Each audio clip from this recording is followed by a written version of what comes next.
જેવા જ કંસને માર્યા છે કે તરત પોતાના માતા પિતાને મળવા માટે કારાગારમાં જાય છે અને ત્યાં જતા જ જોવે છે કે માતા પિતા બેડીઓથી બંધાયેલા છે. ભગવાનની આંખમાંથી અશ્રુ વહેવા લાગ્યા છે.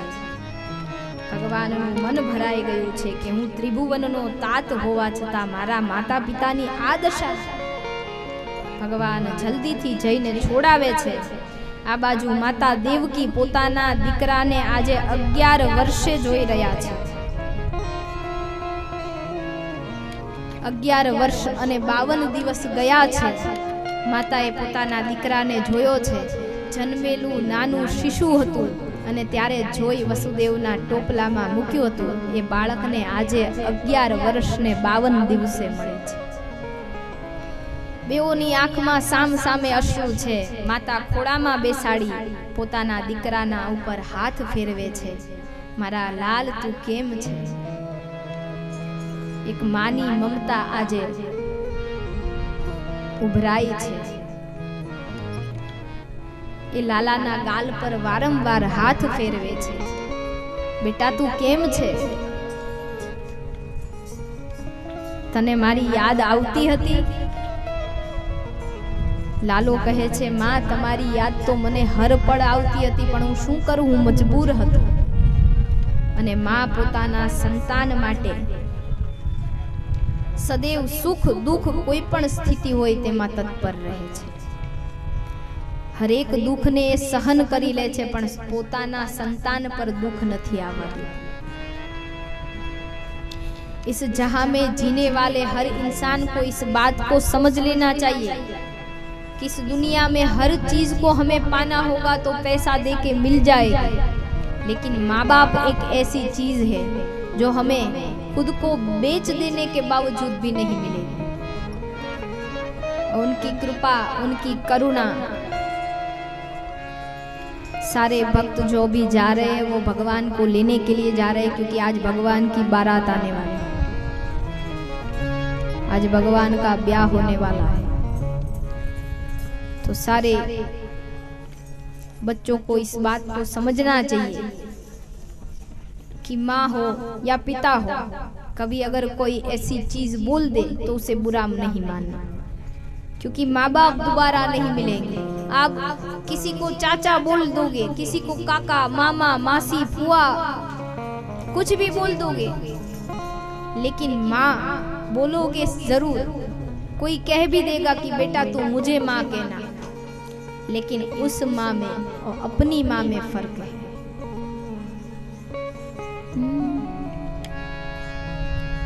कौन सी है वो चीज जो यहाँ नहीं मिलती? कौन सी वो चीज तो यहाँ नहीं मिलती? सब कुछ मिल जाता है लेकिन हाँ माँ नहीं मिलती. माँ नहीं मिलती. इस जहां में सब कुछ मिल जाए लेकिन माँ नहीं. याद किसी को हो तो ऐसी बात सुनाए जिसके हर किस्से में माँ का नाम न आए. जिस्म उन्हें मिलता है लेकिन जान नहीं मिलती. सब कुछ मिल जाता है लेकिन हाँ माँ नहीं मिलती हो. माँ नहीं मिलती. माँ नहीं. इस जहां में सब कुछ मिल जाएगा, लेकिन माँ एक ऐसी चीज है जो अमूल्य है और एक ही बार में, और वो भी भाग्यशाली को मिलती है.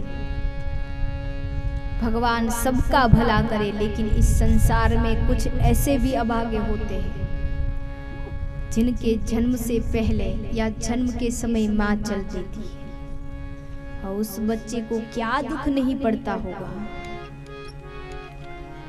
क्योंकि एक माँ परवरिश करे और किसी को जबरदस्ती परवरिश करनी पड़े, इस दोनों चीज में फर्क है। આપણે ત્યાં કહેવાય છે માં એ માં, બીજા વગડાના ગોળ વિના ફીકો કંસાર અને માં વિના સુનો સંસાર। હતો હું સુતો પારણે પુત્ર નાનો, રડું છેક તો રાખ તું કોણ છાનો। રડો તો શાંતો છા। જ્યારે આપણે નાના હતા પારણામાં સૂતા હોઈએ, રડીએ તો ત્યારે છાનું રાખવા કોણ આવતું? હતો હું સૂતો પારણે પુત્ર નાનો, રડું છેક તો રાખ તું કોણ છાનો। રડો છે તો રાખ તું મને દુખી દેખી દુખી કોણ થાતું, મહાહેતવાળી દયાળી જ માતું। મહાહેતવાળી દયાળી માત તું।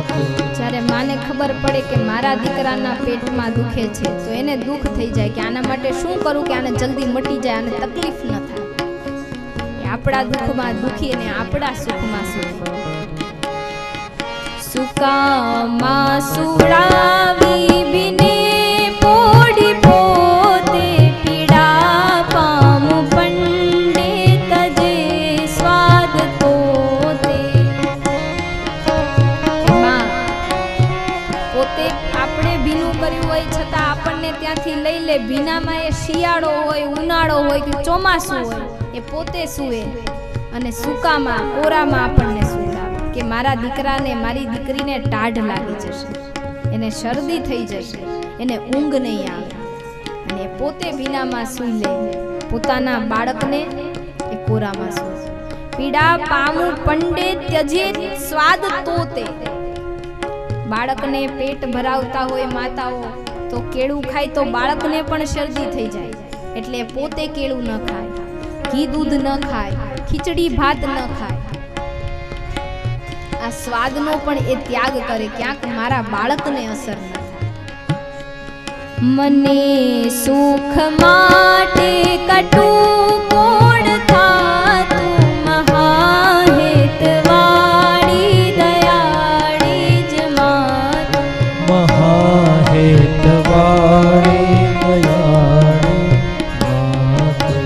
હતો હું સુતો પારણે પુત્ર નાનો, મહા રડું છેક તો રાખ તું કોણ છાનો। રડું છેક તો રાખ તું કોણ છાનો। એ માં આપણા સુખ માટે થઈ પોતે દુઃખ ભોગવી લે છે। ભગવાન કૃષ્ણ આજે માતા પિતાને મળ્યા છે, કારાગારમાંથી મુક્તિ અપાવી છે।